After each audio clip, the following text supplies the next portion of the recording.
On this episode of the Naturist Living Show, the 2016 update.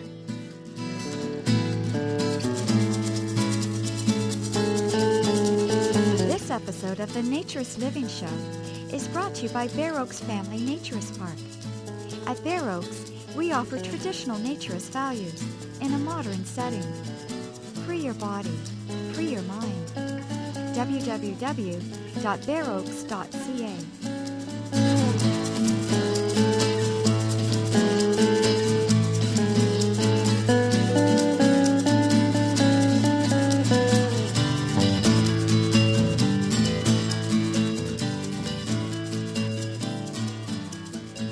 Welcome, dear listener, to episode number 82 of the Naturist Living Show. My name is Stéphane.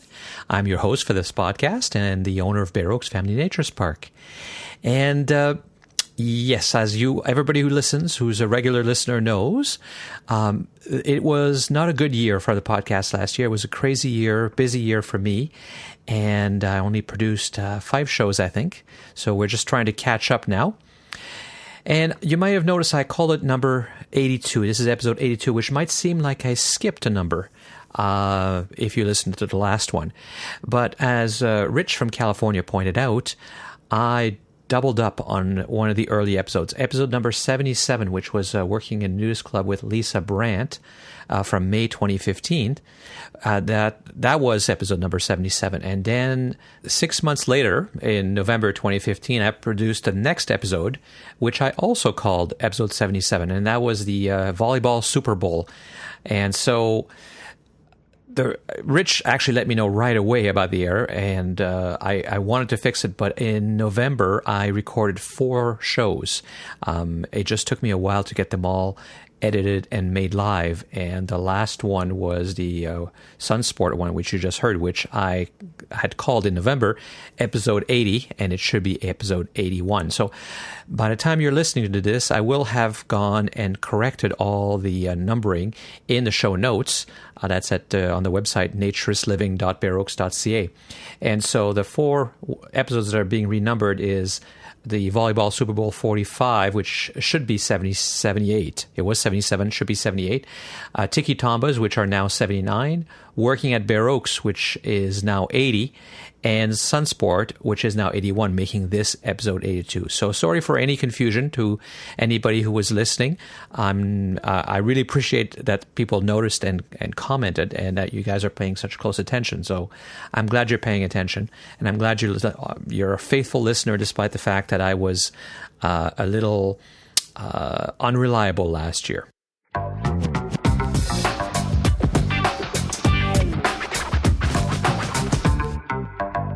So we have 2 audio comments, which is great. One from both from December. Hello and bonjour, Stéphane. Scott here from my rural town in the mid-Atlantic U.S. I'm finally sending an audio comment. It was your latest podcast about the Tiki Tombas that finally helped get me in the gear I needed to call in. The podcast about nude geocaching nearly did it too, because of the fact that I proposed to my wife under the guise of letterboxing, which is similar to geocaching, and a favorite pastime of hers and mine, although we were clothed. But I loved hearing that you put a cache at Bear Oaks. Nude hiking, which is an obvious extension of nude geocaching, should be in the news more, I think.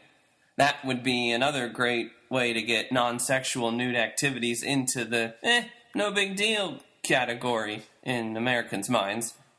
And then the breastfeeding in public and nude calendars for charity stories are helping, I think. But sometimes the feedback gets really negative and unproductive, especially in the comment sections of the articles about them. Thankfully, we have your awesome podcast to help spread the good word, if you will, of social nude recreation and, of course, ethical naturism. And the back-to-back pieces about the resurgence of nude volleyball comprise a fantastic point of attack, you could say. I had the privilege of meeting your guest, Aaron, in person at the Young Nudist Leaders Summit at Cypress Cove in Florida in 2013. By the way, you should get in touch with Anna and the summit organizers, because the past 3 summits have had great turnouts, and next summer's summit in Texas should be awesome again. So it was great to hear Aaron's voice, especially because he is such a good voice for the principles of naturism that so many of us espouse. I also had the privilege of attending the first annual Banana Rum Cup volleyball tournament at Whitetail Resort in Virginia this past summer in 2015. And your other guests from the podcast, E, and several of the Tikis, were there to help the main organizer, Tucker, make it a great success.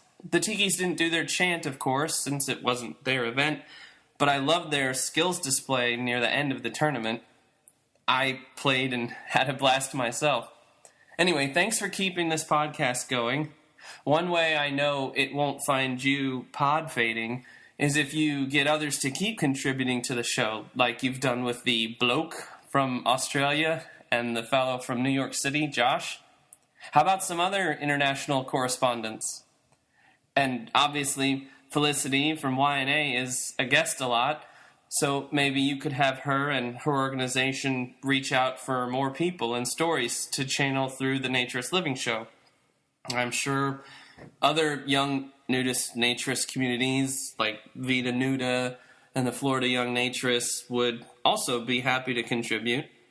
So now I can say thank you for listening, and as I'm also fond of saying, take care and stay bare. Hey, Stéphane, this is John from Jackson, Mississippi. Just want to let you know that I love your podcast, and I love, your adherence to traditional naturist principles that you present in your park and your show, and at least on your podcast's website. And I would like to know how to organize, or how naturist businesses organize. I see it somewhat of a general theme throughout your show, but it doesn't no specifics, and that would be great. Thank you. So if you want to record your own comment, it's very easy. You just dial the Bear Oaks number, which you can call toll-free in North America, 1-888-373-9124. Now, that's the phone number for Bear Oaks, but if you dial extension 333, that's the extension for the Naturist Living Show. You can also dial, if you're overseas, just regularly, so it's area code 1-905-473-6060, extension 333. You can also use Skype. If you have Skype, free call. The Bear Oaks Skype name is Bear Oaks. You just type that into as your dial. It'll take you into the main phone system for Bear Oaks once again. And then you just dial once again, extension 333, and leave your message. And you can record it. You can erase it and try again. You can delete it if you're not happy. No problem.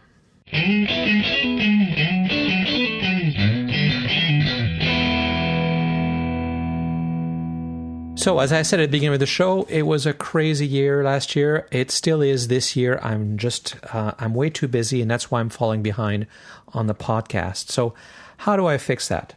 Well, fortunately, I've had help. I've had offers from volunteers in the past, but this is something that it's good to be able to meet face to face from time to time, and theoretically, distance shouldn't matter. But up to now, I haven't taken any help for producing the show because I thought we'd have to meet from time to time, and I wasn't sure how to do it. But I do have a new volunteer. His name is Sean Mitchell, and he's got lots of video and audio production experience, and he's volunteered to edit the show for me. So with a person who's going to act as a producer or editor, I can just record those interesting interviews, record the intros, send it to him, because editing one of these shows, a 1 hour show can take easily 4 hours of editing, and such a long period of time for me is hard to find. So I'm grateful for everyone who volunteered, and I'm very grateful for Sean. You'll hear him in the next episode, which is about naturist or nudist architecture. So there should be more episodes. We should be more regular. But what I'm not promising is to have one exactly every month of the year again this year. or from now on. So we're going to do one topic per episode. So we may have more episodes. Perhaps there's more than 12. But we're going to do them one at a time, and we're not going to try to get as complex as I was getting, because that's very difficult to bring it all together. So it'll be one topic. Some may be shorter, some may be longer, but it won't be all the mixed up one where we had different interviews and things like that, at least not for most of them.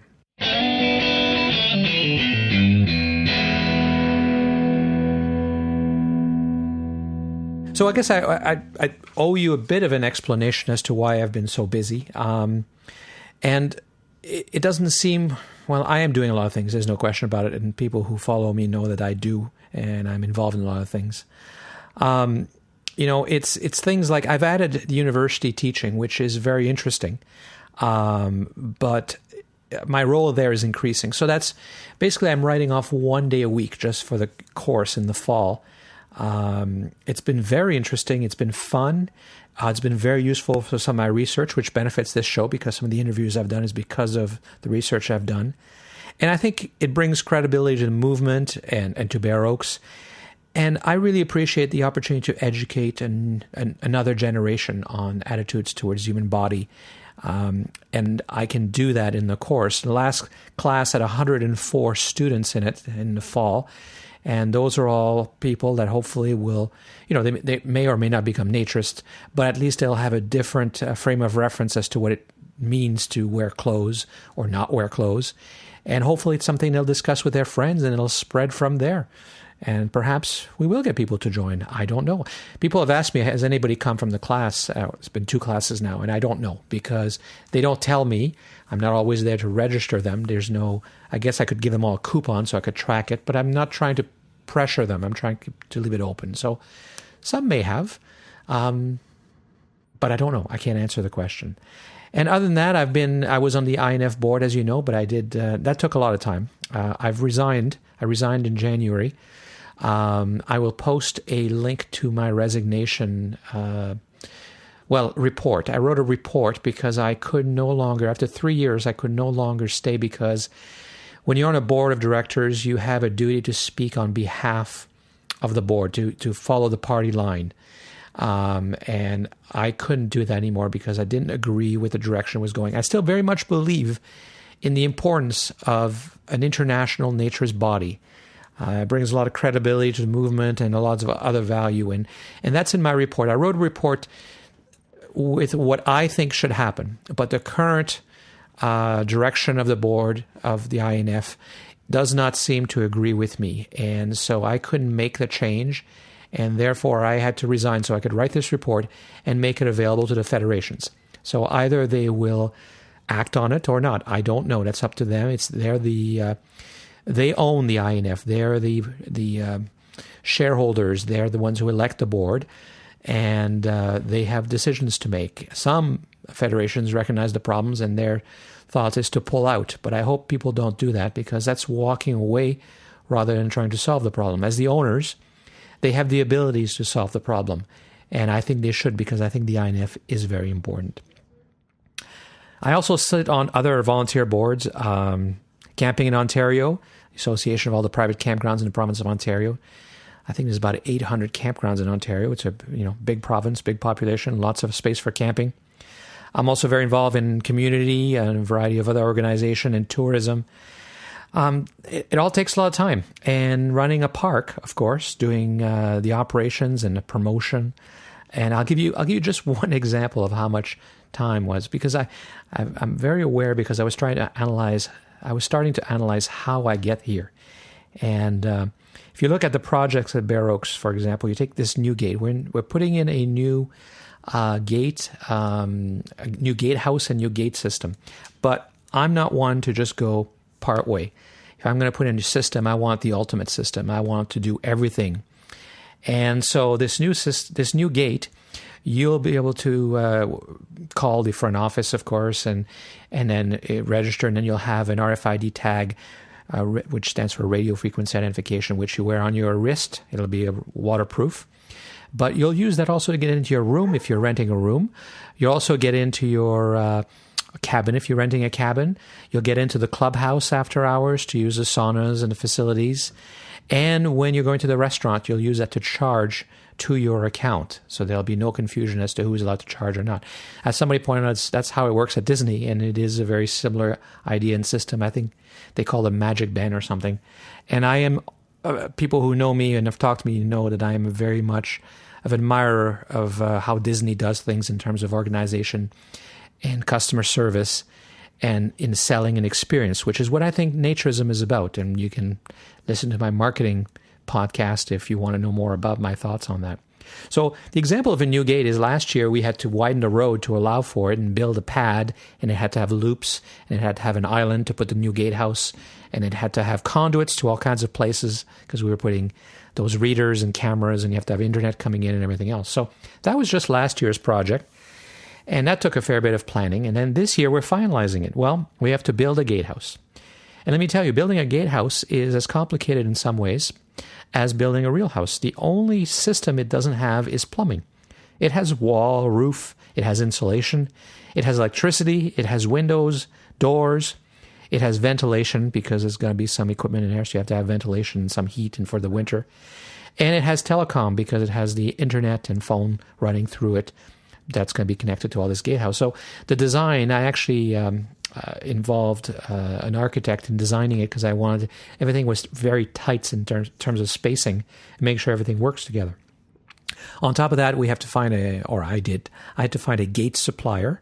I had to find a company that sells and install camera systems. I have the phone people. We already have a phone system, but the intercom is going to be tied into that, so you can answer with the phone and open the gate. And it'll dial 0, so whoever is in charge will get that call. I need an Ethernet bridge because it's too far from the main building, and we couldn't do it with cabling, normal cabling, so we're creating a wireless Ethernet bridge, another supplier for that. The RFID access control system had to be very specific because they have to sell the locks, just like you see in a lot of hotels, but it has to integrate into our point of sale system. It has to also control the gates and our property management system as well in terms of the reservations, because when somebody reserves a room, they'll get an RFID tag, and when they leave, it'll automatically stop working if they forget to return it. And all this, of course, has to integrate together and all have to work together. So there was a lot of talking, a lot of meeting, just figuring out which suppliers could do it. So that's just one example of one project and how complex it is. And why am I involved in all that? Well, partially because that's all we can afford. The park can't afford to hire, people to manage projects like this. Partially because I have a unique combination of technical skills that not everyone has. And it's my vision. It's in my head. And I can write it down, but sometimes it's easier I have to be involved because it'll never work exactly as planned, so I have to adjust my plan anyway. So that's one example of these projects, and there's many of them. We just put an ATM in. They all require time, and of course, besides that, I have another business. Now, not everyone knows that, but I have another business that I don't talk about very much, which is called AEC Daily. If you want to look at it, it's called aecdaily.com is the website. We do continuing education for architects and engineers and interior designers and landscape architects and all kinds of other construction professionals. And that's a pretty successful business that has allowed me to not worry about making the most amount of money out of Bare Oaks at this point. It allows me to take the money that Bare Oaks makes and reinvest it, and also to borrow money from the other business to do big projects. And I don't talk about it very much, and I was thinking that it's a little different because if you look at my LinkedIn profile, it doesn't mention that. It just mentions all my naturist activities. So I'm unlike a lot of people out there who are naturist who hide that fact because of their career. With me, it's the other way around. It's not that I'm ashamed or embarrassed to be part of AEC Daily. Quite the opposite. It's a very successful business. But my name and who I am and my profile is irrelevant. My partner in that business, I'm half owner, is the face of it. He's the president. He's the salesperson. I'm the operation person. So I don't have to be out there, and mixing the two is confusing. And so I guess it's kind of funny because I hide my real job, and I'm very public in the media about the fact I'm a naturist. So a little the opposite from most people that I've ever heard of or seen. So, But if you're interested, take a look. And it certainly has had advantages because the construction industry has a lot to do with the projects we do and the suppliers we need. So I've learned a lot there as well, which have been able to transfer to Bare Oaks. So all that to say, that's just me talking now. It's an update on what's going on. Expect more shows with Sean's help. Thank you so much, Sean. And expect shorter episodes. Expect, or maybe sometimes longer, but single-focused episodes, not multiple topics. I still want to involve Felicity, for example, and we'll still talk to her, but that may be a show in itself rather than trying to add a segment in each one of them.